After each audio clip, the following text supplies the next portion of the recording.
Pengertian dan sifat percobaan.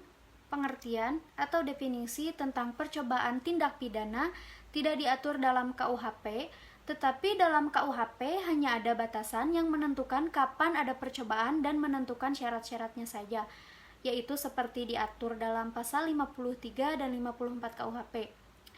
Pasal 53 KUHP ayat 1 mencoba melakukan kejahatan dipidana jika niat untuk itu telah ternyata dari adanya permulaan pelaksanaan dan tidak selesainya pelaksanaan itu, bukan semata-mata disebabkan karena kehendaknya sendiri.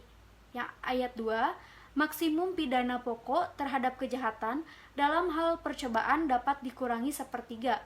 Ayat 3, jika kejahatan diancam dengan pidana mati dan pidana seumur hidup, dijatuhkan pidana penjara paling lama 15 tahun.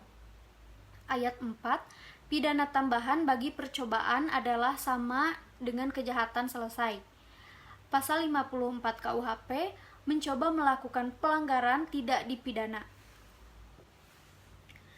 Berdasarkan kedua pasal tersebut, maka yang dapat dikenakan sanksi pidana untuk tindak pidana percobaan adalah hanya untuk tindak pidana yang berupa kejahatan yang diatur dalam buku 2 KUHP saja. Sedangkan untuk pelanggaran yang diatur dalam buku 3 KUHP tidak dapat dikenakan sanksi pidana.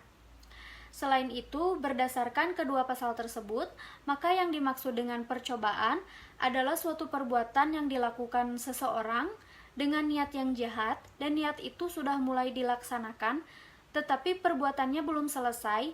Tidak selesainya perbuatan tersebut bukan karena kehendak dari pelaku. Dan yang terakhir ada percobaan mampu dan tidak mampu.